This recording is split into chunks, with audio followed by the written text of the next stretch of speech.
Hello my dear subscribers and lovely viewers. ഇന്ന് egg വെച്ചിട്ടുള്ള ഒരു അടിപൊളി റെസിപ്പിയാണ് കാണിക്കാൻ പോകുന്നത്.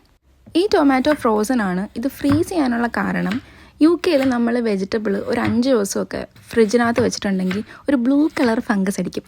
ഇതിൻ്റെ ഒരു അംശം എങ്ങാനും നമ്മുടെ ഉള്ളിൽ പോയിട്ടുണ്ടെങ്കിൽ ഭയങ്കരമായിട്ടുള്ള വയറുവേദന വരും.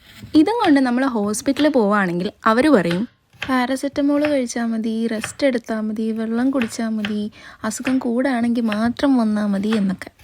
അപ്പോൾ ഇവിടുത്തെ ഒരു സിസ്റ്റം അങ്ങനെയാണ്. അവർ അനാവശ്യമായിട്ട് മെഡിസിൻ ഒന്നും തരില്ല. അസുഖം വന്നാൽ അത് തനിയെ പോയില്ല എന്നുണ്ടെങ്കിൽ മാത്രമേ അവർ മെഡിസിൻ തരത്തുള്ളൂ. അപ്പോൾ ഗൈസ്, അതുകൊണ്ടാണ് ഞാൻ ടൊമാറ്റോ എടുത്ത് ഫ്രീസറിൽ വെച്ചത്. അതാകുമ്പോൾ ഫംഗസ് അടിക്കില്ലല്ലോ. അപ്പോൾ ഇതിന് കുറച്ച് വെളുത്തുള്ളിയും കൂടെ വേണം. അപ്പോൾ അതും ഞാൻ കുഞ്ഞു കുഞ്ഞായിട്ട് കട്ട് ചെയ്യുന്നുണ്ട്.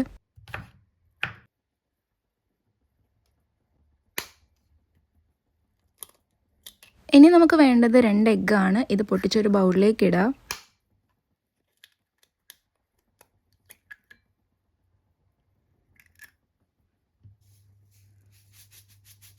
ഇനി ഇതിലൊരു ഇത്തിരി ഉപ്പും കുരുമുളക് പൊടിയും ഇട്ടിട്ട് നന്നായിട്ട് ബീറ്റ് ചെയ്തെടുക്കുന്നുണ്ട്.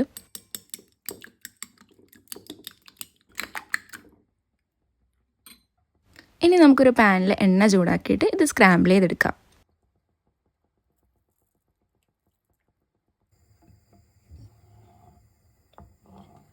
സ്ക്രാമ്പിൾ ചെയ്യുമ്പോൾ ഒരുപാട് ഡ്രൈ ആവരുത്. അതുപോലെ തന്നെ ഒരു 3/4 വേവേ ആകാവുള്ളൂ. അതുപോലെ ഇത് ബിഗ് ചങ്ക്സ് ആയിരിക്കണം.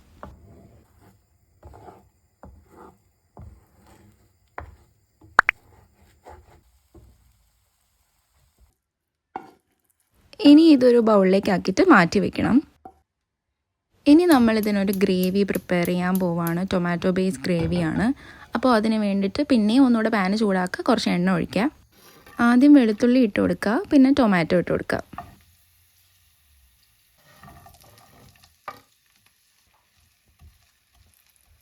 ഇനി ഇതിലോട്ട് കുറച്ച് മസാലാസ് ഇടാൻ പോവാണ്. ഉപ്പ്, മുളക് പൊടി, മഞ്ഞൾപ്പൊടി ഇതൊക്കെയാണ് ഇടുന്നത്. ഇനി ഈ ടൊമാറ്റോ ഒക്കെ ഒന്ന് വെന്ത് സോഫ്റ്റായിട്ട് വരണം. ഇൻ ദ മീൻ ടൈം ഒരു സോസ് പ്രിപ്പയർ ചെയ്യാൻ പോവാണ്. സോസിന് വേണ്ടി ഒരു ബൗൾ എടുക്കുക, അതിൽ കുറച്ച് വെള്ളം ഒഴിക്കുക. ഇനി ഇതിലോട്ട് കുറച്ച് സോയ സോസ് ചേർക്കുന്നുണ്ട്. ഡാർക്ക് സോയ സോസാണ് ചേർക്കുന്നത്. ഇനി കുറച്ച് കെച്ചപ്പും അതുപോലെ ഒരു ചിക്കൻ ക്യൂബും ചേർത്ത് കൊടുക്കാം. ചിക്കൻ ക്യൂബ് ഓപ്ഷണലാണ്, നിങ്ങൾക്ക് ഇഷ്ടമുണ്ടെങ്കിൽ ഇട്ട് കൊടുത്താൽ മതി. ഇത് ഇട്ടതിന് ശേഷമാണ് എനിക്ക് മനസ്സിലായത് പൊട്ടിക്കാൻ പാടാണെന്ന്. പക്ഷെ ഞാൻ ഇങ്ങനെയൊക്കെ പൊട്ടിച്ചു. ഇനി ഇതിലോട്ട് കുറച്ച് മൈദയോ അല്ലെങ്കിൽ കോൺഫ്ലവറോ ചേർത്ത് കൊടുക്കാം. സോസ് തിക്കാവാൻ വേണ്ടിയിട്ടാണ്. അറ്റ് ദിസ് പോയിൻറ്റ് നമുക്ക് ടേസ്റ്റ് ചെക്ക് ചെയ്ത് നോക്കാം. എന്തെങ്കിലും കുറവുണ്ടെങ്കിൽ ചേർക്കാം. ഉപ്പ് കുറവായത് കാരണം ഞാൻ കുറച്ച് ഉപ്പിട്ടിട്ടുണ്ട്. ടൊമാറ്റോ ഒക്കെ നല്ല വെന്ത് സോഫ്റ്റായിട്ടുണ്ട്. ഇനി പ്രിപ്പയർ ചെയ്ത് വെച്ച സാധനം ഇതിനകത്തോട്ട് ഒഴിക്കാം. ഇതൊന്ന് ലോ ഫ്ലെയിമിൽ ഹീറ്റ് ചെയ്യുക, സോസ് തിക്കാവുന്നത് വരെ. സോസ് തിക്കായിട്ടുണ്ട്. അപ്പോൾ ഇനി സ്ക്രാമ്പിൾ ചെയ്ത് എഗ്ഗ് ഇട്ട് കൊടുക്കുകയാണ്. ഇനിയിപ്പോൾ ഇതെല്ലാം കൂടെ ഒന്ന് മിക്സ് ചെയ്ത് എടുത്താൽ മതിയാവും. ഈ ഒരു ഡിഷ് ഉണ്ടാക്കാൻ കാരണം മുമ്പൊരിക്കലും ഞാൻ ഫ്ലൈറ്റിൽ പോയപ്പം ഇതുപോലത്തെ ഒരു ഫുഡ് കഴിച്ചിട്ടുണ്ടായിരുന്നു. അപ്പോൾ അതിൻ്റെ ടേസ്റ്റ് വെച്ചിട്ടാണ് ഇത് ഞാൻ ക്രിയേറ്റ് ചെയ്തത്. പക്ഷേ എക്സാക്ട്ലി അതുപോലെയാണോ എന്ന് ചോദിച്ചാൽ അല്ല, പക്ഷേ ഏതാണ്ട് ചെറിയ സിമിലാരിറ്റീസൊക്കെ ഉണ്ട്. എനിവേയ്സ്, ഇത് ചോറിൻ്റെ കൂടെയും ചപ്പാത്തിയുടെ കൂടെയൊക്കെ നല്ലൊരു കോമ്പിനേഷൻ ആയിരിക്കും. അതുപോലെ തന്നെ നമ്മൾ കുറച്ച് പാസ്ത കുക്ക് ചെയ്തിട്ട് ഇതുമായിട്ട് മിക്സ് ചെയ്താലും നന്നായിരിക്കും. വെറുതെ ഒരു ഭംഗിക്ക് ഒരു മല്ലിയിലൊക്കെ എടുത്ത് വെച്ചിട്ടുണ്ട്. So this is the finished product. ഞാൻ ടേസ്റ്റ് ചെയ്ത് നോക്കി, എനിക്ക് ഇഷ്ടപ്പെട്ടു. നിങ്ങൾക്കും ഇത് ഇഷ്ടപ്പെടും. തീർച്ചയായിട്ടും ട്രൈ ചെയ്ത് നോക്കാം.